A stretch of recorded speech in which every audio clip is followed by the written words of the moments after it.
Hi, I'm Elaine Newkirk and welcome to this week's Peak of the Week.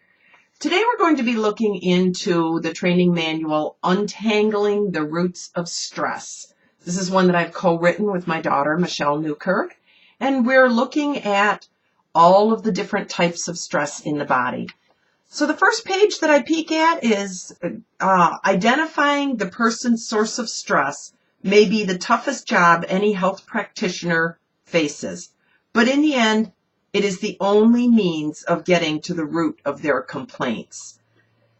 What that would lead me to say is that anytime your body is stressed, whether it's emotional or structural or nutritional, the body is going to have more nutrients to keep up with the demands of what it needs to do to deal with that stress.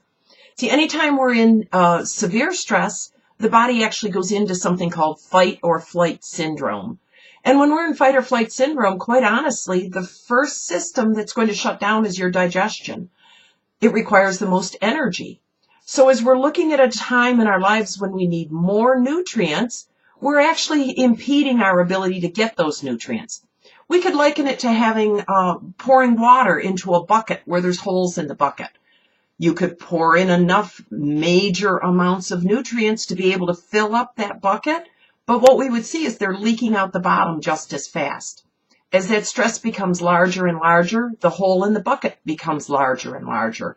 So what we'll see is that eventually there will come a time when you can't put in enough nutrients to fill that bucket. And that's when we're going to see disease conditions happening. So we need to find what the hole in the bucket is. We need to find the best way to patch it. Whether it's emotional and we use Bach flowers, whether we use some kind of counseling. If it's nutritional, we may need to make some dietary changes. If it's structural, we may need to make some lifestyle changes. Maybe change where the mouse is on your desk or the support in your shoes.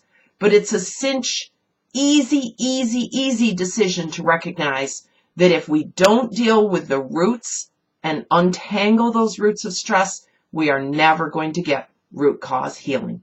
Have a great week. See you next week.